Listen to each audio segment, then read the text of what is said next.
Hello, I'm Ian Harvey, and I'd like to welcome you to Sound Advice, an exclusive product of SWAP Australia. SWAP is a business club especially for professional people, business owners and the self-employed. The purpose of SWAP is to foster the professional and personal development of its members through education, motivation and experience. This is accomplished through weekly meetings, social events and the professional and personal development program into which all members are enrolled. Sound Advice is just one of the many benefits provided free of charge to SWAP members. This issue, number 2, contains excellent advice from Iven Frangi, a Sydney-based international business builder, and Robyn Henderson, who is recognized worldwide as a networking specialist. In addition, we will hear from Brian Sadler, the current president of Pioneer SWAP, and a life member, fellow, and past national president of SWAP on what SWAP can do for you. And we also have a very special treat for you from one of our friends from America.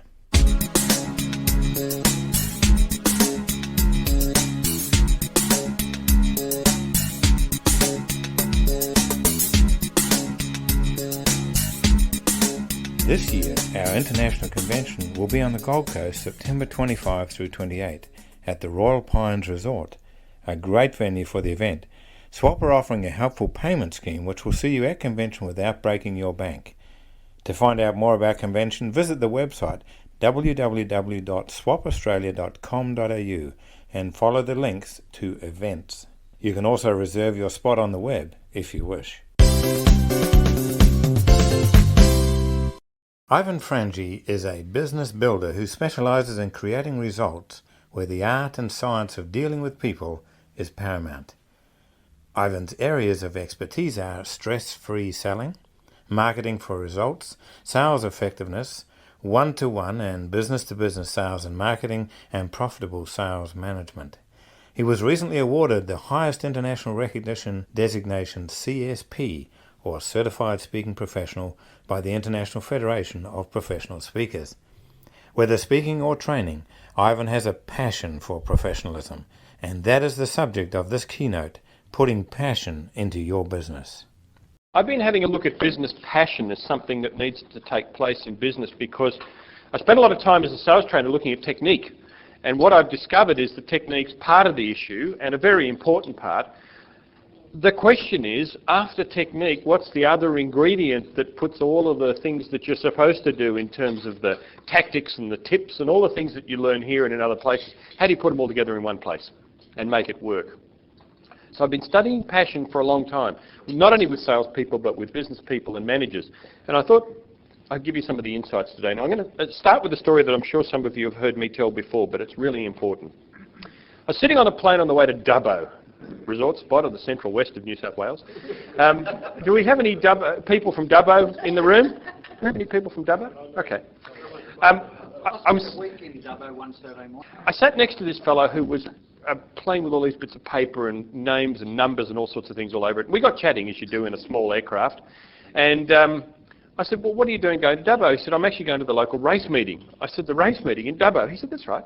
I said, do you go to the race meeting in Dubbo very often? He said, yeah, every week. I said, oh, wow. Like, do you go to any other race meetings? He said, I go to 2 or 3 country race meetings a week. I said, oh, okay, like you're a professional punter or something, are you? He said, that's what I do. I said, oh, great. I said, can you make money doing that? He said, sure you can. What was my next question? How much? How much? Because if he told me $2.50, I really didn't care. How? But he said, oh, I make between $3,000 and $5,000 a meeting clear. Now, I did a quick calculation and kind of went 2 to 3 race meetings a week, 40 weeks a year average. That's between $600,000 and $900,000 a year. And the guy went from being mildly interesting to absolutely fascinating at about that much flat. So, wait a minute. Now I wanted to ask... Are you married? Thank you.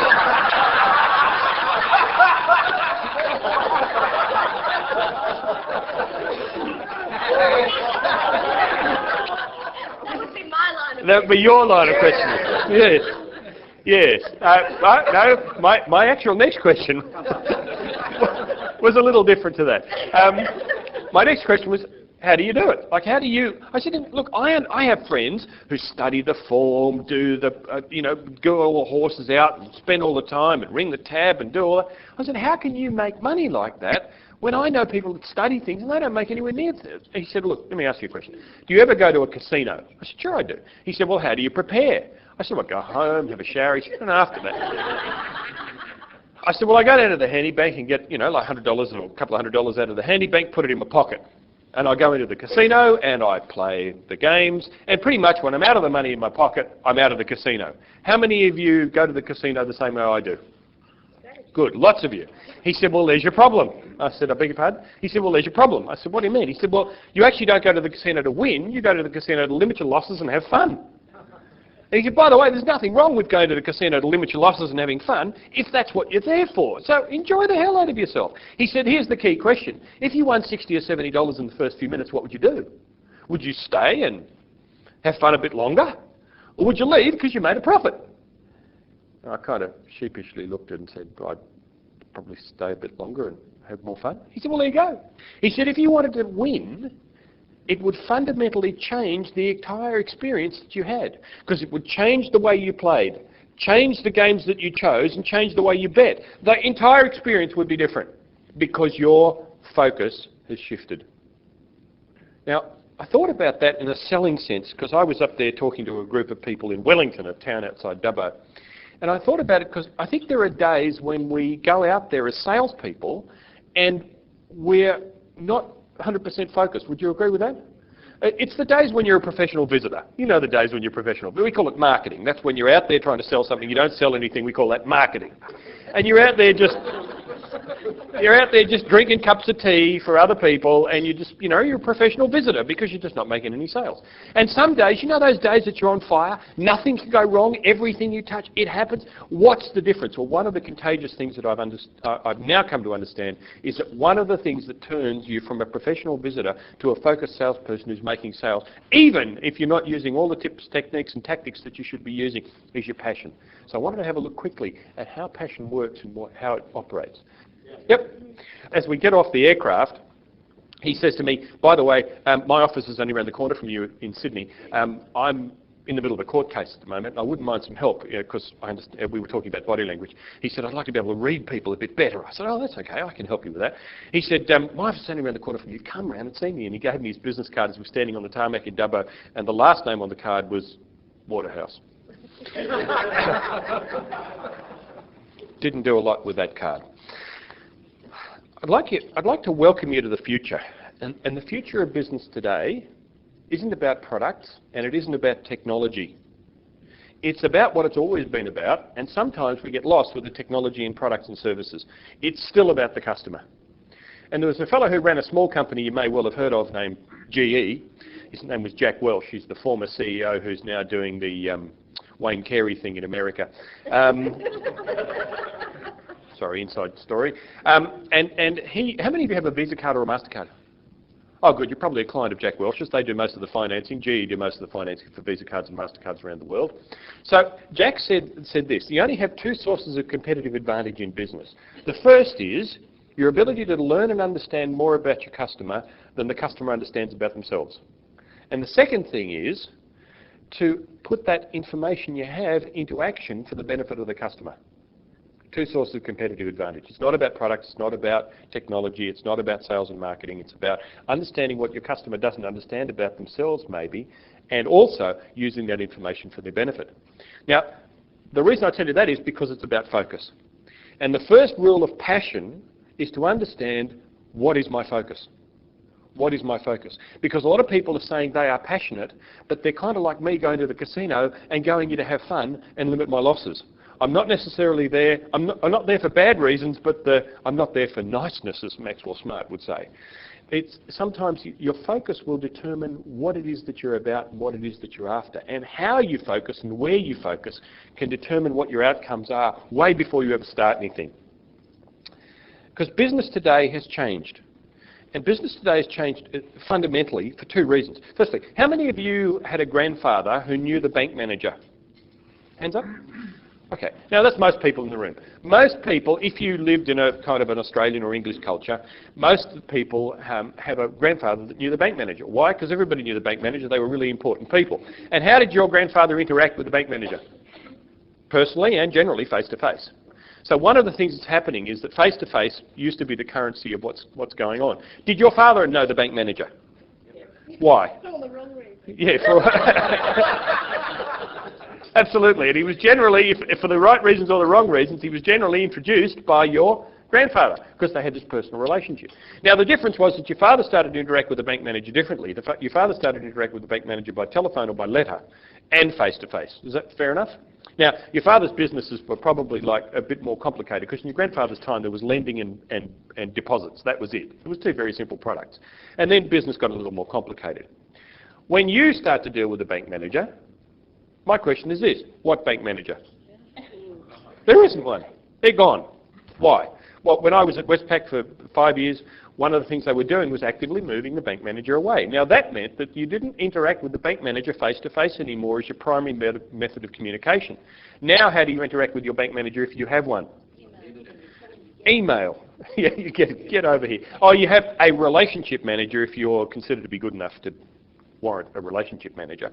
So now what's happening is business is changing because the face-to-face, which most of us as salespeople concentrate on, is now one of the channels of communication with your customer, and it's actually not even the most important one for most people these days because they're interacting with most businesses by email, by the net, by the telephone before face-to-face happens. Does that make sense? So when you're having a look at your business and how you structure it, we spend a lot of time, especially here or in other places, talking about what are the face-to-face skills, how do I do it, what do I do? What about all the other things in front of that determine whether you get face-to-face? Because previously we'd make cold calls and we'd knock on doors. That's how I started in the business when I was 21. I was cold calling and door knocking in Maroubra. And we could make money doing that. And now people, it's just not a feasible way to do business because people are interacting with you differently. Sorry? There's nobody home. They're all out working. And so business is changing. There are 3 rules of business, and the basic rules of business are these: get customers, keep customers, grow customers. That's it. I've been to marketing school and done all the sorts of stuff. It's get customers, keep customers, grow customers. Keith Abrams, who some of you would know from Queensland, says it's about sales, it's about marketing, sales and loyalty. Getting customers marketing is getting your customers to the front door, says Keith. Selling is getting them in the front door, and loyalty is stopping them going out the back door. That's what it's all about. And I think that's fairly true. So focus. Where are you focused? What are you about? How does it make a difference for you? What are you actually up to? So focus. Well, focus comes down to your passion. Focus comes down to your passion. How do you discover passion? Alan Pease taught me one of the great lessons of discovering passion when he interviewed a fellow who was working with us at the time, who had been one of the best salespeople we had in the insurance operation that we were running in North Sydney. And this fellow's name was Steve Kelleher. And Steve was a country boy from Gunnedah, and Alan had recruited him out of the bank. He was a bank Johnny, as we used to call him, in the National Bank on the corner of the Pacific Highway and Miller Street, North Sydney. And Alan had recruited him out of that, as we used to do, and brought him into the insurance business. And Steve was selling his socks off and really doing very well. And all of a sudden, Steve's performance started to drop off. And so what would the normal management response be if somebody's not selling as much as they used to, and what would you normally do? What would you expect? Well, counsel them, yes. And there's a little sign, I saw in an office recently that said, the sackings will continue until morale improves. So the normal management response you would expect would be to get somebody in and counsel them and have a serious chat. Alan Pease didn't want to do that. Alan was one of the great understanders, he still is, one of the great understanders of human motivation. So he got Steve in, and in the period of time that he spent with him, which is about an hour and a half, 2 hours from memory, Alan did nothing but ask Steve questions. And the questions were, initially, Steve, what's happening? Tell me about what's going on. And Steve was saying, well, I'm not making enough sales and no. So Alan kind of, through the questions, never made a statement, as far as I understand, in the hour and a half talking to Steve afterwards. What Alan did was to constantly ask him questions that checked his motivation for things. So Alan was helping Steve find his focus. And what had happened was Steve's focus had diverted, because what he really, really wanted to do was to fly planes. And so he'd started up some lessons in being a pilot. Now, the challenge was that was taking up a lot of time. So when you're on commission, as a salesperson, if there's a lot of time going to one thing, a lot of time doesn't go to another thing called selling.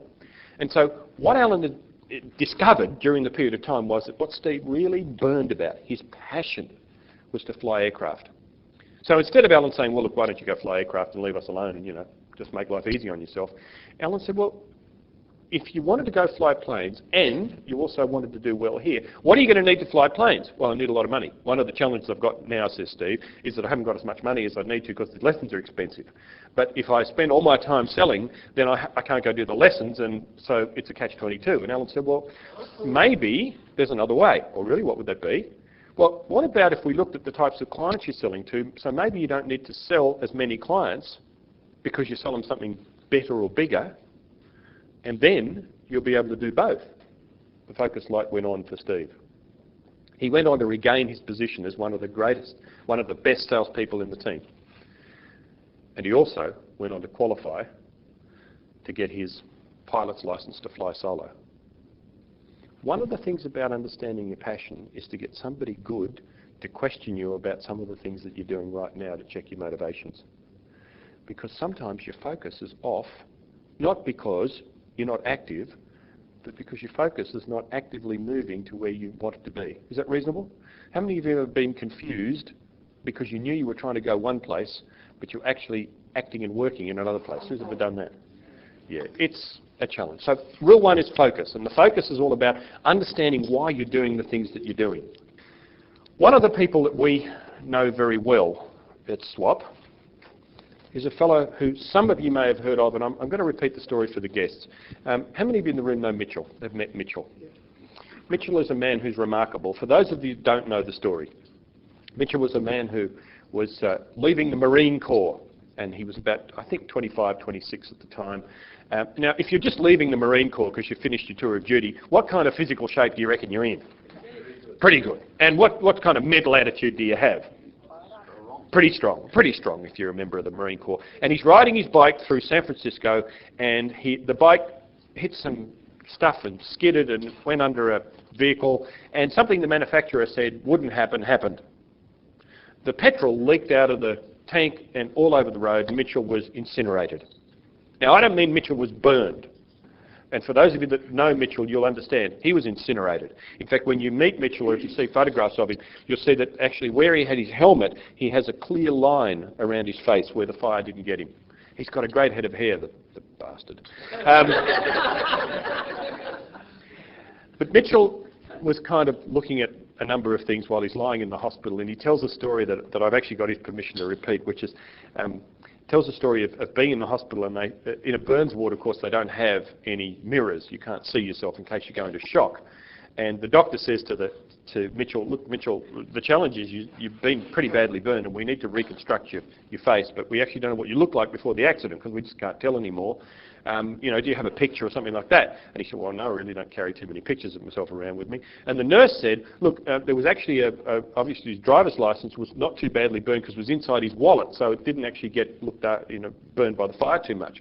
So they went and fetched the picture, and the nurse handed it to the doctor, and the doctor's standing at the end of the bed with this license, photo license. He's kind of looking down, and the doctor's looking at Mitchell and looking at the photo, and eventually he says, Mitchell, I'm sure we can do better than this.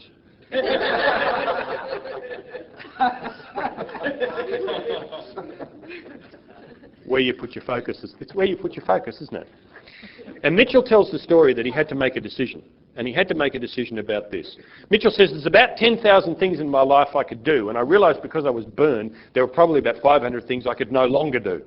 So I had to make a decision. Concentrate on the 500 things that I can't do anymore and let that eat me and bother me and destroy me for the rest of my life, or I can concentrate on 9,500 things I can still do, because if I can attempt or do a small number of those 9,500 things, I'm probably going to have a fantastic life. So do I concentrate on the 500 or the 9,500? Pretty interesting decision, isn't it, about focus? So, about 4 or 5 years later, Mitchell's indulging in his passion, which is flying. And he's taking off from Denver, Colorado, and the plane stalled at about 100 feet. Now, stalled means there's not enough air under the wings to keep the plane in the air. And it hit the deck pretty hard. The 3 or 4 other people in the plane walked away. Mitchell said, I'm having trouble, I can't get out.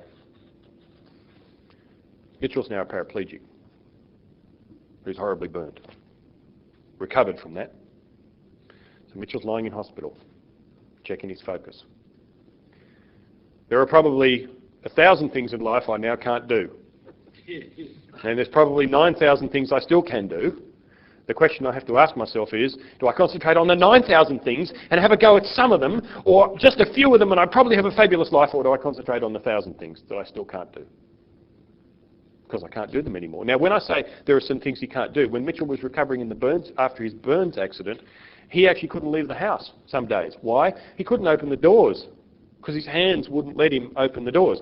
And he tells the story that he had to lie on the floor some days and open the doors with his feet because they were in boots and didn't get too badly burned.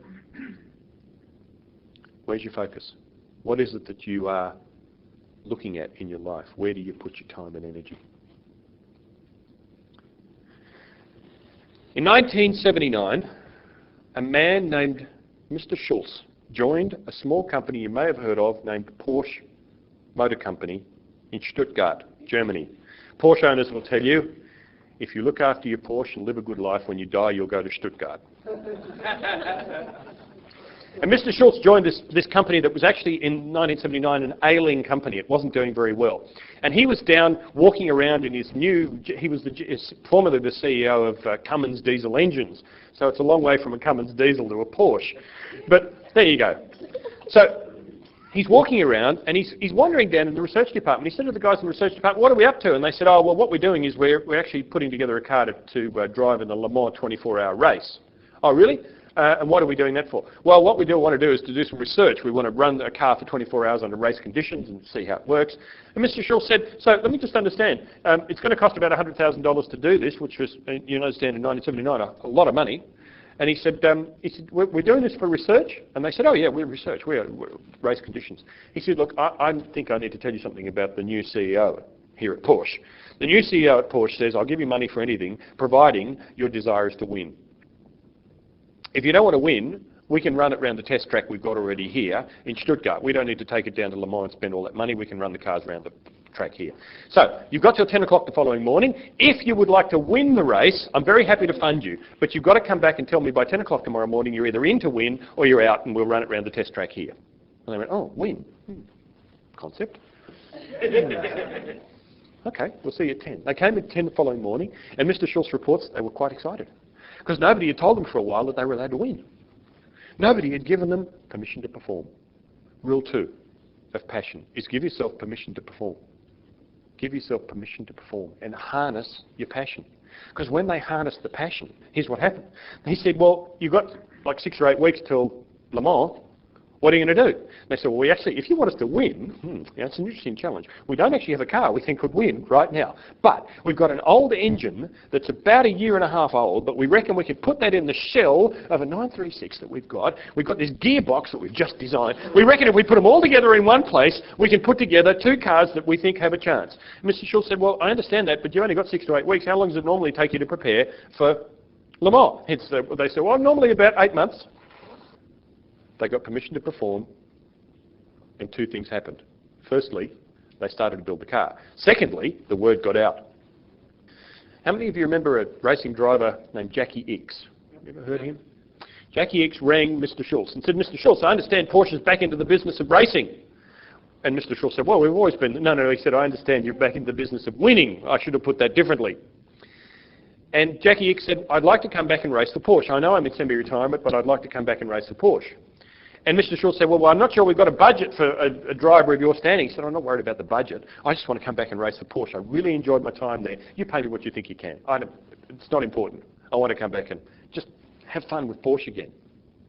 When you give people permission to perform and they start to harness their passion, other people become involved in the process.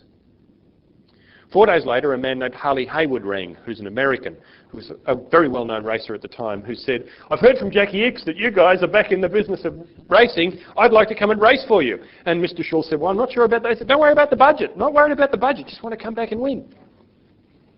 8 weeks later, 2 cars, Porsche, on the track at Le Mans, competing in the 24-hour race.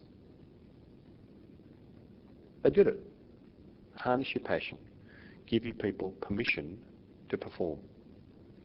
Now, harnessing your passion and giving your people permission to perform has one other element. I had a gentleman once whose name is David White. Now, David was the general manager of a small company we established in Australia called Westpac Life.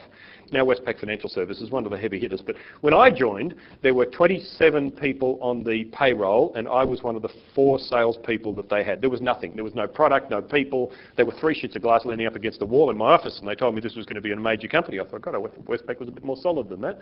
But there we go. David tells the story that one of the things that happens to people, especially when you're managing and harnessing your passion, is you've got to give people permission to perform. But how do you do that if you're in an organisational setting? What do you do if you're working with other people? And David said, look, one of the things you need to understand is this, that business is like a bus. Business is like a bus. And people get on the bus and people get off the bus like every other bus. And a bus has a signboard on it. And your signboard of your business or your company or whatever you do, some people will get on that bus and some people will get off. Is that fair enough? And some people get on for a long time and some people get on for a short time. So if you're a manager in a business, don't get bent out of shape when people get off the bus. That's what buses are for. Some people get on, some people get off. And it depends on the signboard that you have on your bus that determines whether they stay on for a long time or a short time. It depends whether they like the conductor or not. It depends whether they think the journey is still fun and exciting. But people get on and people get off. Now, if you're on the bus, what is your fare? What's the currency that you trade with? Well, the currency you trade with is you've got to give 100%. You've got to give 100%. That's what your currency is. So wherever you are, whether you're on your own bus because you're driving your own business, whether you're on somebody else's bus because you're driving, it doesn't matter. The signboard will determine for you whether you're still happy to stay there or not. And the question is, are you prepared to pay the fare? And the fare is 100% commitment while you're there. Lesson 2, harness your passion. Give your people permission to perform. It's about 2 o'clock in the morning. The cars have been running all night, or most of the day and all night. Harley Haywood's car comes into the pits. There's a rattle in the bottom of the engine. It's the standard story that I'm sure you're going to guess where I'm going. It's a $2 part in the bottom of the engine that's gone. And the only way they can fix it is to pull the entire engine out, replace the part, and then get Harley back on the track. At the conclusion of the job, Mr. Schultz turns to Mr. Bott, who is the racing manager and the technical manager for Porsche, and said, Mr. Bott, I've just watched something amazing. How long would it take a team of people in a fully equipped workshop, not in a race pit crew, in normal conditions, which is not in the middle of the night, not dealing with an engine that's so hot the asbestos gloves are just about useless, how long would it take a crew of people in a fully equipped outfit doing everything they needed to do to take an engine apart, put it back together again and put it back in the car? Mr. Bott said 6 to 8 hours. Mr. Schultz said, I've just seen that done in 57 minutes. He said, I don't think that was the remarkable part. The remarkable part for me was not the fact that the crew did it. The remarkable part was that the second lap out of the pits, Harley Haywood broke the lap record for Le Mans. Mr. Schultz said, the remarkable part is that I have just seen someone who says that I trust and understand that the people behind me who look after things that I don't look after are so trustworthy that I'm not going to test to see whether they've done the right thing for 4 or 5 laps, because I haven't got time to test that. He just went out and flattened it and broke the lap record. Mr. Schultz said, I think that's the most remarkable part. When you give people permission to perform and they harness their passion, other people join. And they trust that the situation that you've established for them is one that's good enough that they will perform as well. In the middle of the night, flying across Arkansas, Steve Kelleher is flying cadavers. For those of you that don't know, that's transporting dead bodies by air. In an unpressurised plane at 10,000 feet. Steve tells the story in the middle of the night. The only lights he's got are his instrument lights in front of him. And from behind him, he hears, oh, no. And a body sits up. He was later told, he said, the plane dropped 3,000 feet as I put it into a dive quickly. He said, I later found out that it's not an uncommon experience that when you take the pressure off the body, the gases expand and people moan, and it's just the air escaping from the body, and the bodies sit up because they're full of air. I believe it.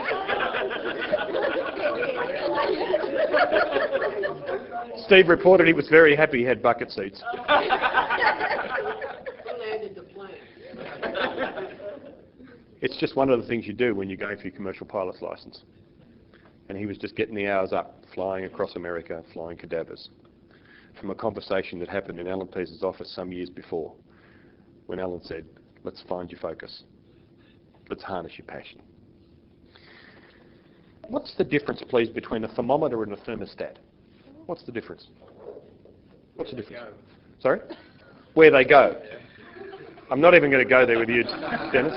What is the difference between a thermometer and a thermostat? A thermometer measures temperature and a thermostat adjusts temperature. A thermometer measures, a thermostat adjusts. In sales terms, what that means is that a thermometer, in sales terms, is somebody that just goes, you know what, that's what's happening in here. I don't know whether it's good, bad or indifferent, I'm just going to reflect what's happening in here. A thermostat says, do I like what's happening in here?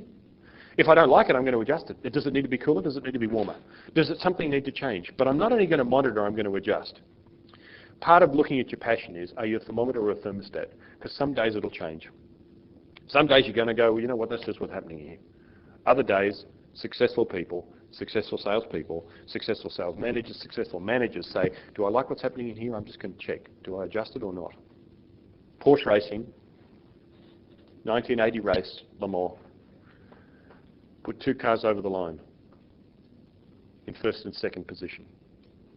Jackie Ickx won the race. Harley Haywood made up all the time that he'd lost by being in the pits, by breaking the lap record repeatedly and coming in not too far behind Jackie Ickx. So, of course, at the end of the year, the controlling body for racing around the world decided they were going to do something. If you're successful, they changed the rules and told Porsche they couldn't race the same cars next year. Of course. So next year, Porsche entered 3 cars, one of them driven by an Australian named Vern Schuppan. In that year, Porsche came in 1, 2, 3. So the governing body changed the rules and said you can't race those cars next year. In 1982, Porsche finished their races 1, 2, 3 at Le Mans. And Mr. Schultz reports one of the best things he'd ever seen in his entire management career was a T-shirt. And a fan had printed a slogan on the T-shirt. You know those T-shirts you get for band tours where they've got, you know, all the places that you've raced and, all the places you know they're going to perform and all that kind of stuff. This fan had a T-shirt that said this: 1983, Porsche Racing. You can change the rules, but you can't change the result. Mr. Schultz said, I bought that T-shirt and took it back to my people. Rule 3, create outstanding results. When your passion's where you need it to be, when you've got your focus, when you've given yourself and other people permission to perform, you'll create outstanding results. You can change the rules, but you can't change the results. How many of you would love to travel the world, be paid to give your opinion to people, travel first in business class, and be looked after like a superstar wherever you went? Who would like that? That'd be fantastic? Oh gosh, wouldn't that be good? You know, but you couldn't do it if you had limitations, could you? Some of the 9,000 things that Mitchell has done in his life, one of them is he travels the world, business class or first class, and people pay him to tell him, people that pay to hear his opinion. He gets looked after beautifully well. And his message is very simple. It's not what happens to you, it's what you do about it. Because he's a living testament to that. So next time you're thinking, well, I don't know whether I could do this. Yeah, even if I found my passion, you've got to look at this. There are probably a bunch of things you can't do because you're just not able or capable. You're going to spend your time looking at that or the other things. As he's flying into Bahrain, Steve Kelleher is doing what's called a dead stick, which means the plane's going a little bit faster than it needs to, so there's no throttle. It's just kind of cruising with minimum engine. And Steve tells me that he's flying into Bahrain sitting next to a pilot from Singapore. And he was reflecting on a conversation with Alan Pease 22 years beforehand as he's flying his A300 Airbus and thinking, what would happen if I really... he was actually thinking to himself, what's the next thing I want to get passionate about so that 22 years from now I can still be looking forward to doing something? A small conversation in an office 22 years beforehand. Let me close with a story that kind of sums up the 3 pillars of passion, which is to find your focus, give yourself permission to perform, and create outstanding results. And it's a story that is actually kind of a signature story for me. I'm sure some of you have heard it before. And it's the story of why you're here at SWAP or why you're in business today or why you're doing whatever you're doing. And it's this. It's an Irish teacher who has a group of multicultural students. And she says to the group of students, and I'll apologise for the accents early, she says to the students, I'll give $10 to the first little child who'll tell me who was the most famous man in the world. Little American kid, Chuck, you know what they're like. Oh, ma'am, he says, it's got to be Abraham Lincoln's the most famous guy that's ever lived. Damn, the man emancipated the slaves and gave us democracy as we know it today. She said, very good, son, you're wrong. Sit down. Chumley, the English lad. Madam, it would be rather remiss of me not to mention the name of Winston Churchill in our discussions today. Not only did he repel the invading hordes, he retained the monarchy. That's very good, son. You're wrong. Sit down. A.B. Goldberg's in the back of the room. A.B. says, excuse me. She says, Abram, stand up and tell me the answer. He says, Jesus Christ. He sat down. She said, Abram, I'm a little confused, boy. Here's your $10. But why would you, an obviously Jewish boy, be telling me, an obvious Catholic, that Jesus Christ was the most famous man in the world? He got up again. He said, we both know it was Moses, but business is business. Business is business, folks, and I hope you get some more business out of what I've spent some time doing with you today. Thank you very much.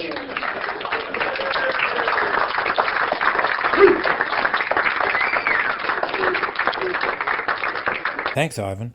And if you'd like to see more about Ivan and the sort of work he does, have a look at his website, www.frangi.com. That's Frangi.com.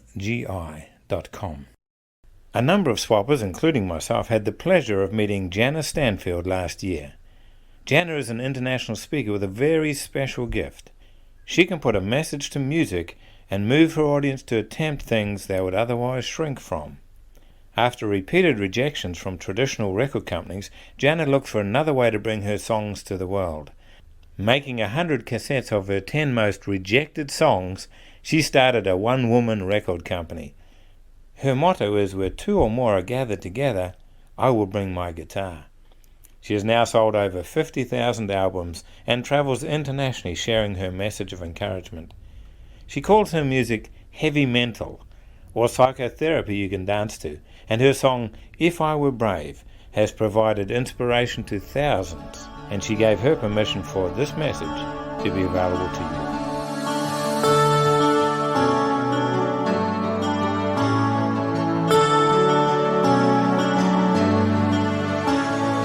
What would I do if I knew that I could not fail? If I believed, would the wind always fill up my sail? How far would I go? What could I achieve? Trusting the hero in me. If I were brave, I'd walk the razor's edge, where fools and dreamers dare to tread, and never lose faith, even when losing my way. What step would I take today if I were brave?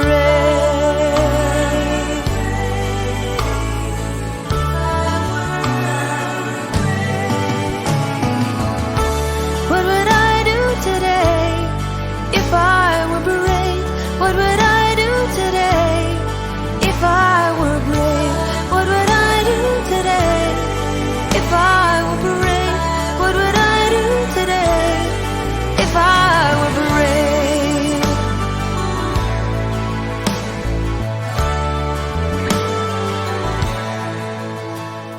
What if we're all meant to do what we secretly dream?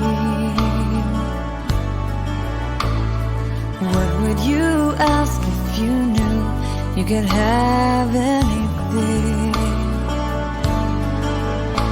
Like the mighty oak sleeps in the heart of a seed, are there miracles in you and me?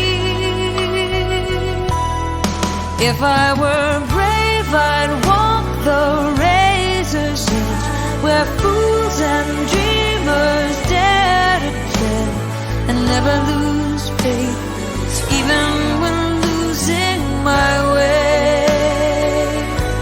What step would I take today if I were brave?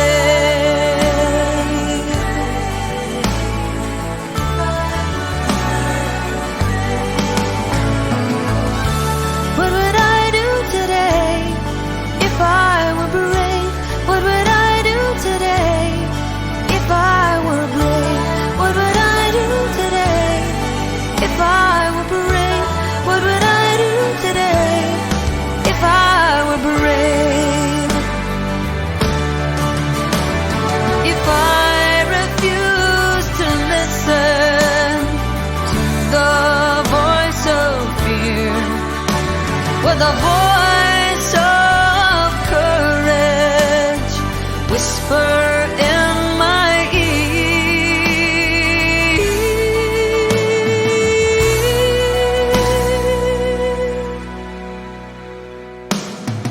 If I were brave, I'd walk the razor's edge where fools and dreamers dare to tread, and never lose faith, even when losing my way. What step would I take today if I were brave?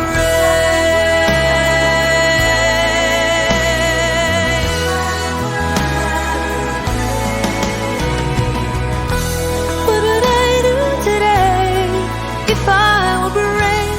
What would I do today if I were brave? What would I do today if I were brave?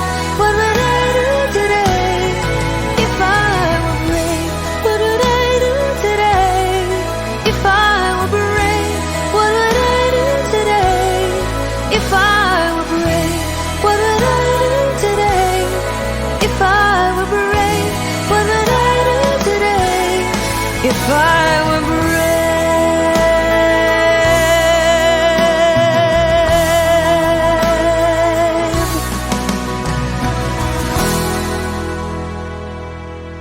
Jana's words are very powerful, and she's written many great songs. Have a look at her website, janastanfield.com. That's JanaStanfield.com, and sample some of the beauty that comes in the form of music.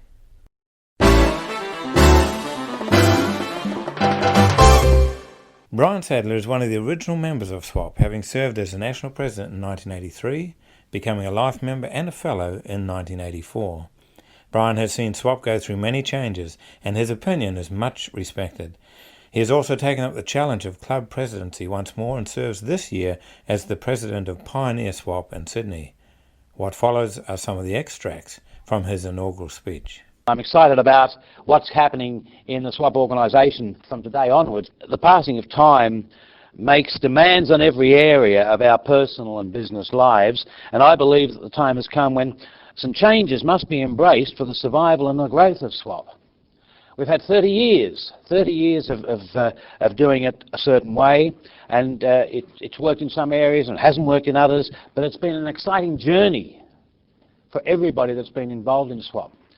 And I could ask each one of you what SWAP has meant to you, and I could go back and speak to past members about SWAP and ask them what SWAP has meant to them, and I defy anybody to say they haven't got something out of being a member of SWAP and being involved in the organisation. However, we've got to look at spreading that to many, many more people. That we had the opportunity of changing the world. I know it's a big statement. The idea, the opportunity of changing the world. And we all know that that change has to start with you and me, the individual. If we change ourselves, we better ourselves, improve ourselves, then we can change the attitude of the world and make things a better place. So I believe that there are some small but fundamental and important changes that we need to address and support if we are to appeal to and attract the membership needed to carry us through the next phase of this exciting and unique organisation that has been, over the past 30 years, such an important part of so many lives. I know what it's meant to me over the last 30 years, or 28 years that I've been a member. I know what it's meant to my children that were involved in Youth Swap. I can see what it's done to friends and colleagues that have gone through their lives and improved and improved and improved by being a member of SWAP. It's changed their business and personal attitudes and taken them to heights they never thought possible. You and I know that the many benefits that we've experienced from being a member of SWAP and how those benefits can help the many in our community that have not yet heard of our wonderful organisation. In New Zealand, new and exciting initiatives were released to catapult SWAP into the next phase of an existence that we can all be proud of. So what are some of those changes? How are we to attract more members? How do we retain a greater number of members that pass through our clubs? And how do we convert a greater number of guests to members? I and the incoming presidents of other clubs and state, led by our new national president Iven, and supported by the Council of Past National Presidents and Directors, believe the following is essential to assist us in reaching our goal. A, which is the obvious one, to increase membership. B, to increase our professionalism. C, to be more business orientated. To add value to being a member of SWAP. How then do we achieve these things? Let's have a look at each one of those very briefly. To increase membership, obviously by inviting more guests and assisting them to see the value in being a member, to make them realise that they are the most important people in the room, and asking them to join without any embarrassment. To increase professionalism by containing our thoughts of the week to business thoughts of the week, to wins of the week as business wins of the week. We're a business organisation. I'm not saying we don't have fun, because that's an important part of being in SWAP. By putting in place some small changes in some of the areas that will come forth as we go forward, to make it an organisation that everybody, regardless of race, creed, whatever, can be proud of being a member of with no embarrassment. By emphasis being placed on assistance to members regarding business development through brainstorming groups outside our weekly meeting, part of an ongoing growth through those groups. To be more business orientated by the total restructure of our existing Leaders Accreditation Program and award system, and replacing it with the Professional and Personal Development Program, with emphasis on business and selling skills, with a long-term aim of attracting accredited recognition by the business community. That will lift the professional status of our organisation. This will be conducted in conjunction with special interest groups within each club, in which members who share similar business-related activity can meet outside our normal meeting to add value to their own individual situation, to help them to grow not only personally but their business. And by being involved, they earn points that will assist in the accumulation of credit points for state and national awards.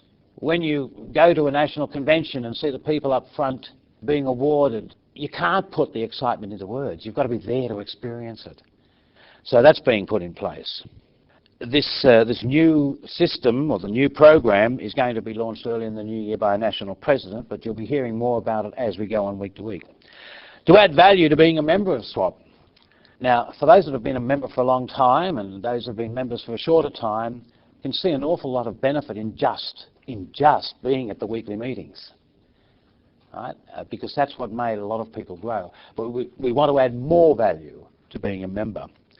And one of the initiatives of our new incoming national president is the production of a CD. This CD is going to be a part of your membership that you're going to receive every 2 months, with 2 well-chosen guest speakers contained on that CD, along with other information. That'll be part of your membership. You get that. So it means you're going to have 12 presentations that you can play over and over and over again as part of your library. As something also that you can give to a friend and say, hey, why don't you come and join us? This is what we listen to. So these tools that are being given to us to assist us in increasing the professionalism, the membership, the growth. As it's been said for a long time, that it's the greatest organisation on earth with the least exposure. We're also talking about our own website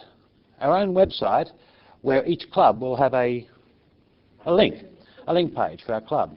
There are a lot of initiatives being put in place to help us to make this organisation grow, be more professional, and it's not the best kept secret.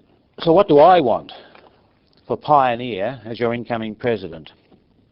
I want to deliver exciting and value-packed meetings, the expanded opportunity for members' personal and business growth, members to continually invite their friends and business associates to become members, and I'd like to see Pioneer once again become the vibrant, exciting, value-packed club that members and guests are excited about being actively involved with. Now, I, as President, nor your committee, as John said, can achieve these things by ourselves. It will only be achieved if you, the members, actively support the effort that we're prepared to contribute We need your help, and we're going to have a fabulous year.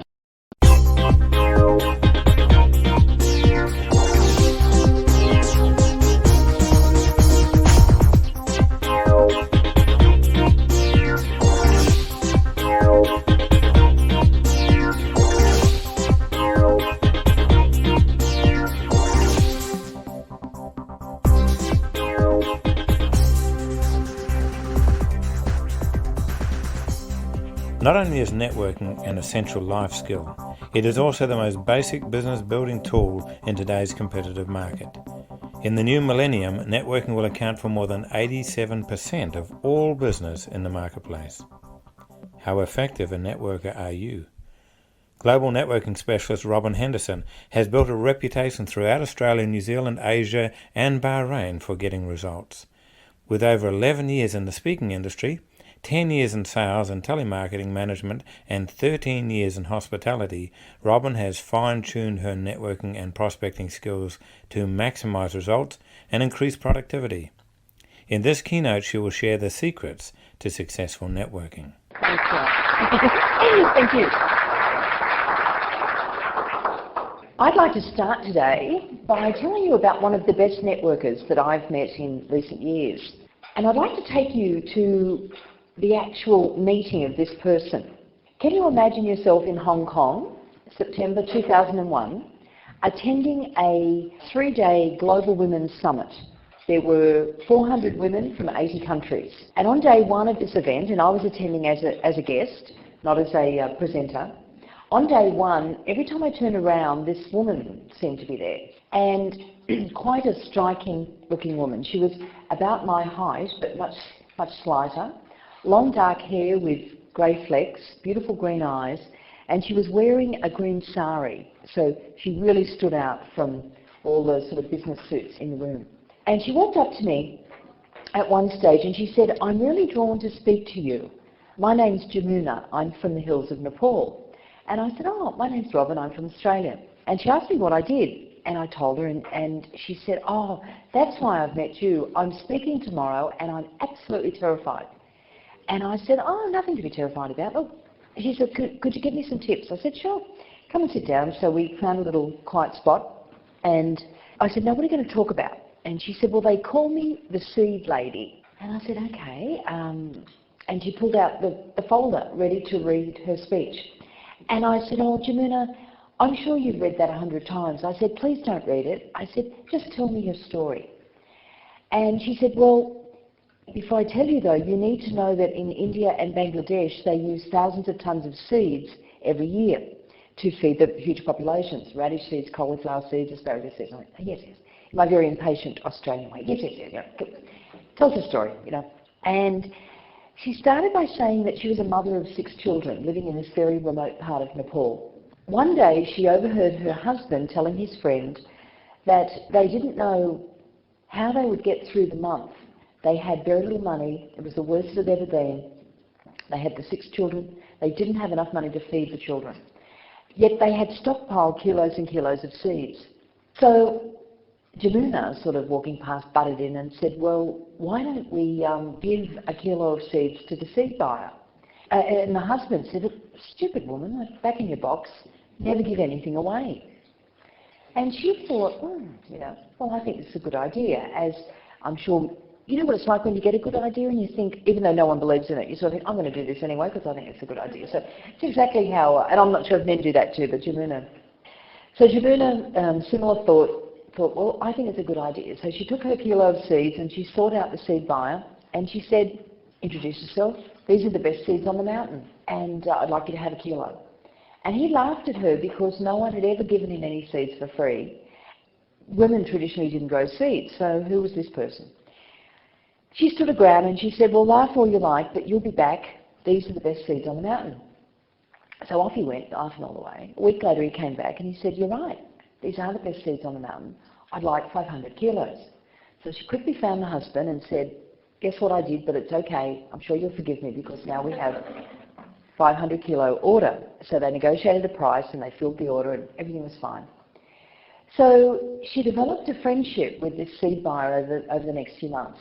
And one day he came and he called the family around and the husband and he said, "This is a very serious opportunity that I'd like Jamuna to think about. Next month in Bangladesh there's a trade expo, and Jamuna should be there with the seeds. And Jamuna, in her very humble way, and possibly one of the most humble women I've ever met, just said, oh, Bangladesh, you know, I couldn't go there. I've never been off the mountain. I wouldn't even know. Trade expo, I've never been to one. Like, I couldn't. And he persisted and got the family and the husband on side, and they gradually wore her down, and off she went to Bangladesh to exhibit at this trade expo, where I imagine her display was pretty average.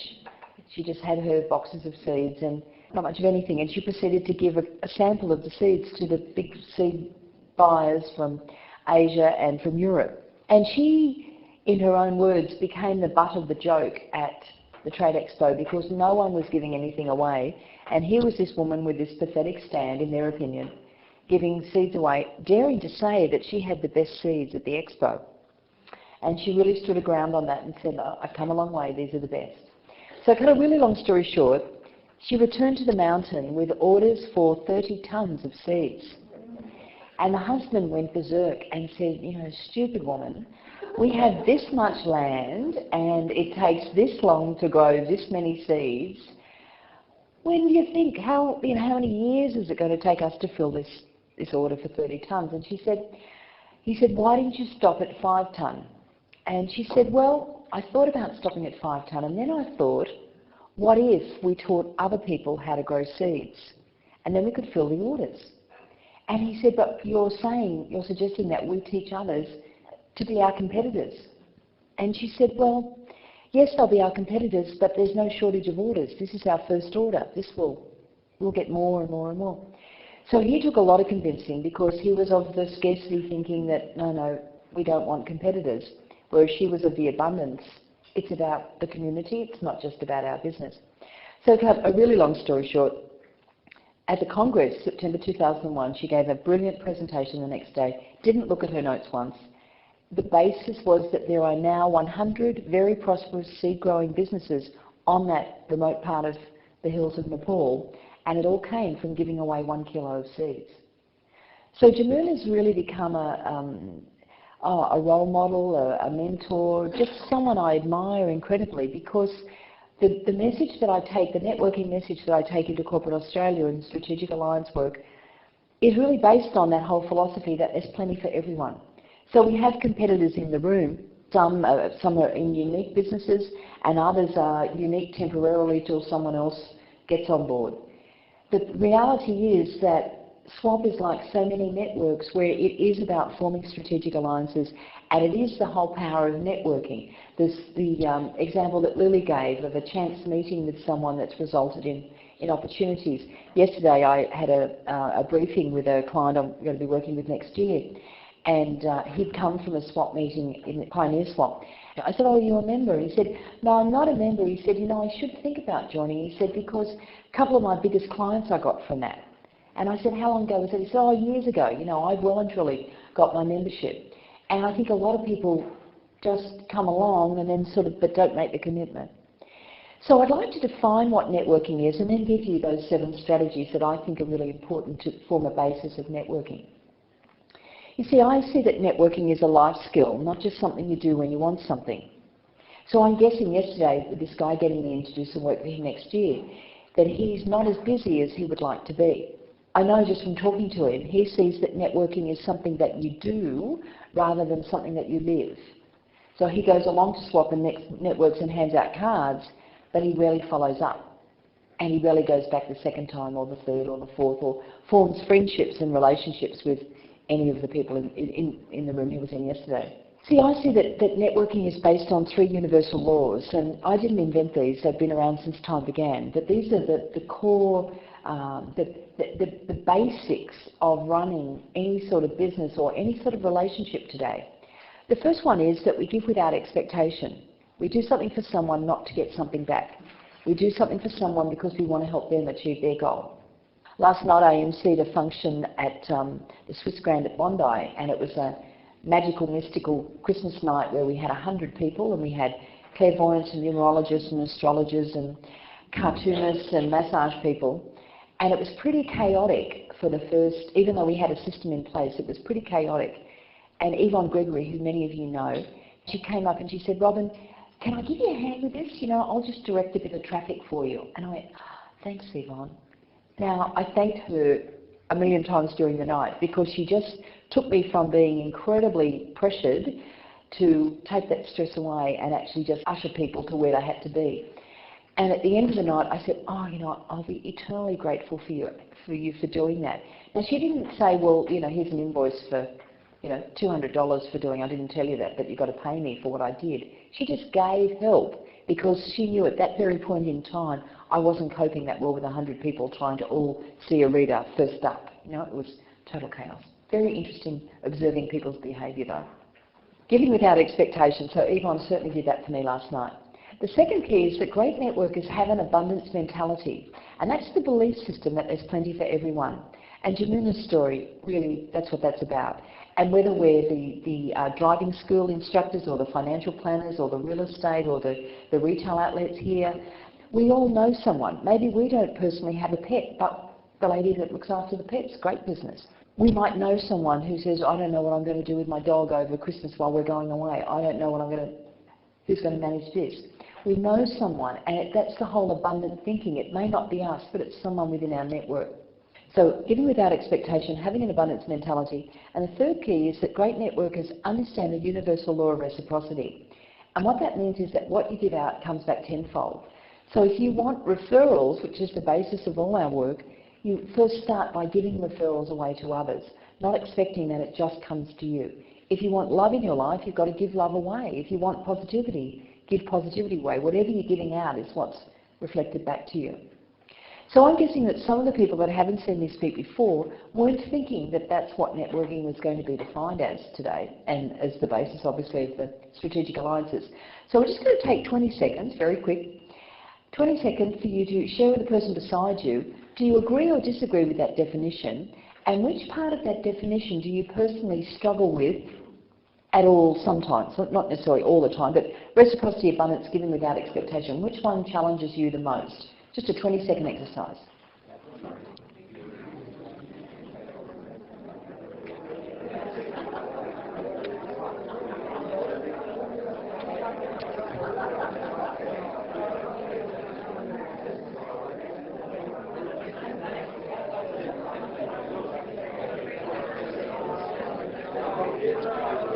Okay, thank you. Can I have a bit of feedback on that?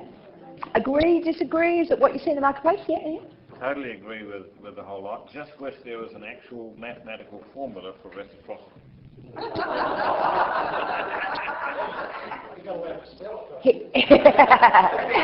A mathematical formula. Well, I suppose if we go back to Pythagoras or something like that, maybe there is. Now that one that says cast your bread upon the waters and it will return to you 100 pots. Yes. So what do you do with 100 loaves of wet bread? Give it away. Give it away to the firefighters. There you go. They can make toast. Thank you. Masters of networking. Speed up.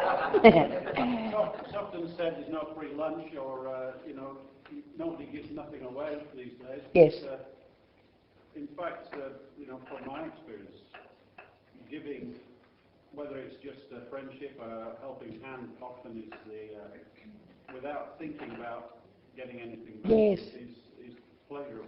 Yes, it is. Individually. How to be mortgage free and no, Wayne. Keep passing. Keep passing. Yes.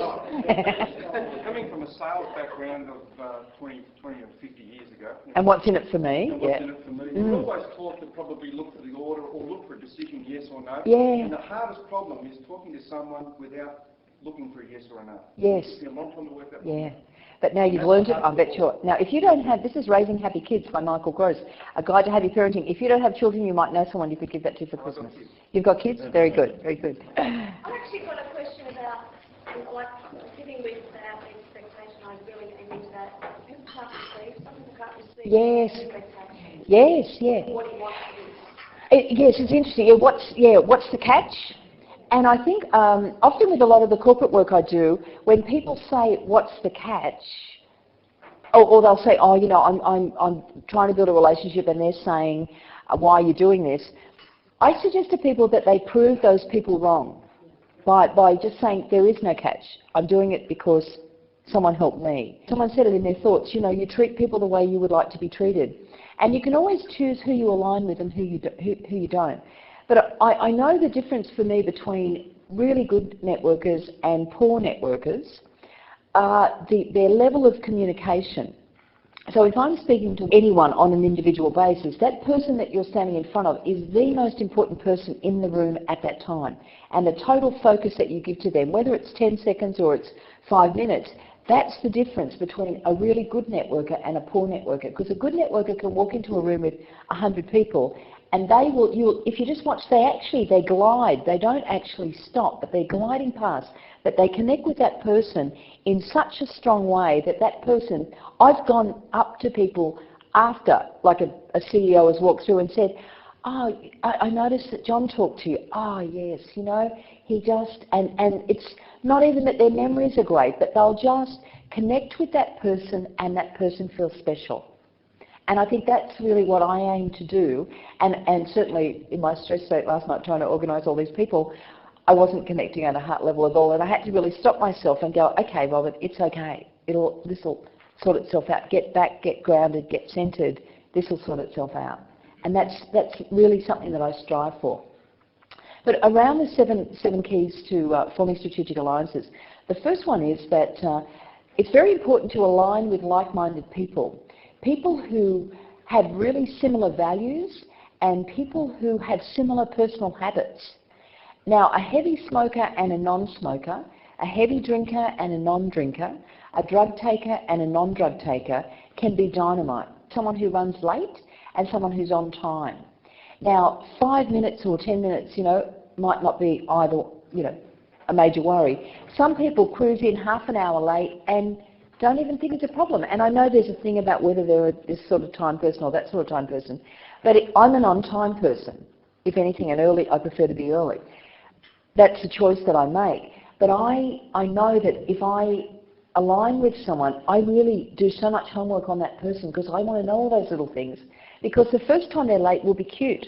The second time it will be less than cute, and the third time it'll really bug me. And I'll focus so much on the running late rather than actually what the alliance is about. So like-minded beings are very important. Secondly, you must be really clear on your outcomes. What are you really wanting to achieve from the alliance? I'm approached by a lot of people for alliances and you know, various projects and things. Well, I know what my long-term goal is, so here I'm thinking, well, is this outcome something that's going to take me one step closer, or will this take a lot of my time and take me back that way, or sideways?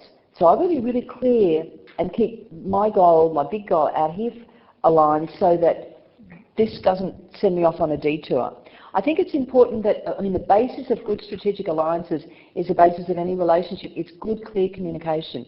Speaking up, speaking out, saying exactly what you want. I want to make $1 million out of this. I want to build my profile. I want to, you know, align with you. And what you've got to be really careful of, and one of the keys is be so careful who you align with and whether, in your opinion or in the market's opinion, does that person have a black mark against their name in any form? And it's not about, you know, you're better than them, but it's about saying, if I align with this person, and I'm not, you know, I've worked with ex-prisoners and ex-drug addicts and all sorts of people, so I'm not judging people on that basis, but I'm saying what you have to watch out for are the cowboys. The high-profile, big talkers, not necessarily high-profile, but big talkers who come in and promise a lot. And they're going to take your good name and your database and your customer base and take it one station along and drop it. You'll never see that person again. Most of what they promise you is, this is what happens. Once we have all this stuff and you put all your energy and your effort and your customers into this, we'll get this great pot of gold at the end. But there's never, it's rarely joint effort, you know? So you've really got to be really careful on alliances. My thought is that you're really clear on communication, that you aim for quality, not quantity. So you might only have 4 good alliances in your life. If you have 100, I don't think you can service that. But 4 you can. You can say, let's get together once a month, let's get together once a fortnight. As soon after the meeting, or you know, whatever the initial discussion is, because you know what it's like at Christmas and New Year, you know, you have parties, you go to all different things, and you all excited about ideas, and then you've actually got to say, okay, well, let's get over the excitement and let's get into the to-do list. How are we going to do? Who's going to do this? And one thing I suggest that you do is that you allow for exit clauses. So exit clauses, just say Fred over here, imaginary Fred, came up and said, Robyn, let's do this joint event. And I said, okay. And I'm approached by a lot of people for things, and particularly as an author, you get invited to, co-author things and co-write things. Guy recently came up and he said, or earlier this year, he came up and he said, let's co-write a book. Now, this guy came very highly recommended, but I'd never known him before. We were connected through an association. And I said, oh, that sounds okay. I think we've got sort of similar styles. What I suggest we do is that we each do 2,000 words. In writing, you talk a number of words. We're going to do like 20,000 words each. So I said, let's do 2,000 words each by the 31st of August. And then if you send them to me, we'll just sort of work out what the flow is, and then from there we'll go to step 2, and we'll plan to have it out by early next year. Now, 31st of August came and went, and I didn't hear from this guy, and I deliberately didn't send a reminder email because I thought, if you've committed, you've committed. And it was all in writing on the 1st of July. Very clear, you've got 8 weeks to do this. So on the 9th of September, I sent an email that said, August 31 came and went, I guess you're as busy as I am. Let's put our project on hold until next year, and then we can review it when we're less busy. Now, what it was an exit clause. So that meant that when I next saw that person in a group of lots of people who were mutual friends, it wasn't embarrassing for either of us, also for him because he was the one that didn't deliver the 2,000 words. It was like, oh yeah, still really busy, great, we'll talk next year. So very important that those exit clauses come in. You also want to have a timeline because Christmas cheer, you'll come up with great ideas, but as Swapwell knows, if you don't have a timeline, we're going to do this by this time, this by that time, even with next year's conference, the planning is happening now to make sure that all that's in place. And you're also wanting to make sure that you celebrate your successes. Celebrate your successes. Have a bit of a milestone. Okay, if we're going to run this event, then at the end of it, we'll have a post-event party that we'll celebrate. And it might be that we're trying to sell 1,000 books or 1,000 widgets, and once we've sold 500, we'll have a halfway party. So you've got some sort of milestone. And again, how you would celebrate might be totally different to how the other person would celebrate. But you want to be clear on the communication. Good communication is the basis of it. At the end of your table, I've put a newsletter there for you, and it's thanks, Ian. It's an example of cross-networking with competitors. Myself, Candy Timpson, Iven Meisner, and Mike Schottler put out this Other Side Up newsletter once a quarter. We share it with our client bases, and I give it out at some of the presentations that I speak at. I find that I found in my business, and I've been a home-based small business for 11 years now, to really take your business to the next level, you need to think in terms of who can you align with. Because if you're trying to do it all yourself, it's just too hard. It's really hard for you to do. And what I've found is that even with joint product, and that's an example of the alliances that I formed, the CD series that I've just done with Simon Tuckman and Keith Abrahams, How to Get a Balanced Life, and it's got 3 ebooks in it, as well as the CD. What the cost of putting a product out was quite expensive, but when you split it 3 ways, it becomes quite manageable. But the most important question that you need to ask at the start of any alliance, not the end, at the start, very first opening line, is how much are you prepared to lose? How much are you prepared to lose? And that doesn't just mean money, it also means time. How much are you prepared to invest? And it might sound a negative thing, but I think in actual fact, until we're clear on how much effort we're prepared to put in, if someone says I'm prepared to put 200 and others puts 2,000, that's not a balanced thing. But a lot of alliances fail because you weren't going to lose enough. What I went into recently was it was $500 from four people, and it failed miserably. And when we were doing the debrief on why we didn't get the numbers and all the rest of it, I just said 500 wasn't going to hurt any of us. If we put 5,000, we might have put a bit more effort into it. So just think about that. My time's up. I've got a new book coming out, Dare to Dream. It's going to be out tomorrow. It's a fantastic Christmas gift for any busy women that you know, self-esteem and confidence building for busy women. I've got 3 networking books, Masters of Networking, Lessons in Leadership, Networking Magic. I've got 2 CDs, and I'll just quickly blow this balloon up. That was really going to be embarrassing if I didn't blow. Leave you with the thought, you can't fake networking. If you join SWAP and you don't turn up, this is what will happen with your return on investment of your membership. And if you come to SWAP and you're not getting anything out of it, chances are you're not looking at whose business you can help grow while you're here. SWAP is a fantastic organisation, and I encourage every guest in the room to strongly consider joining SWAP, because in the region, if you're not a SWAP member, this is possibly where your business is going to go in the next 6 months, if you're not a SWAP member. All over the place.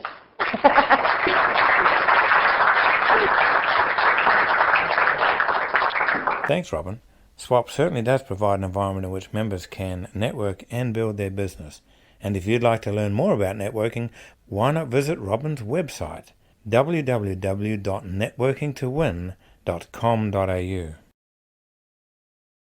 One of the other methods by which all members can build their professional and personal skills is the new Professional and Personal Development Program, which is being released at club level throughout Australia this month. If you have not yet nominated the pegs you want to be in, why not visit the website www.swapaustralia.com.au and follow the link to member benefits to see how you and your business can benefit by involvement in this great new educational resource.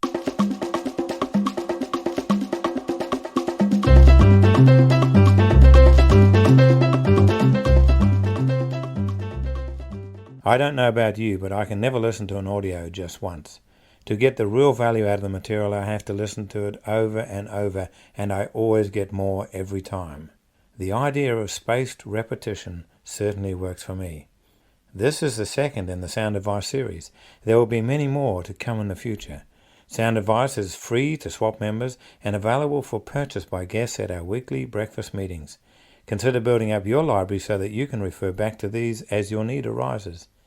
If you would like details about SWAP, please go to our website, www.swapaustralia.com.au, and you'll be able to locate the SWAP club nearest to you.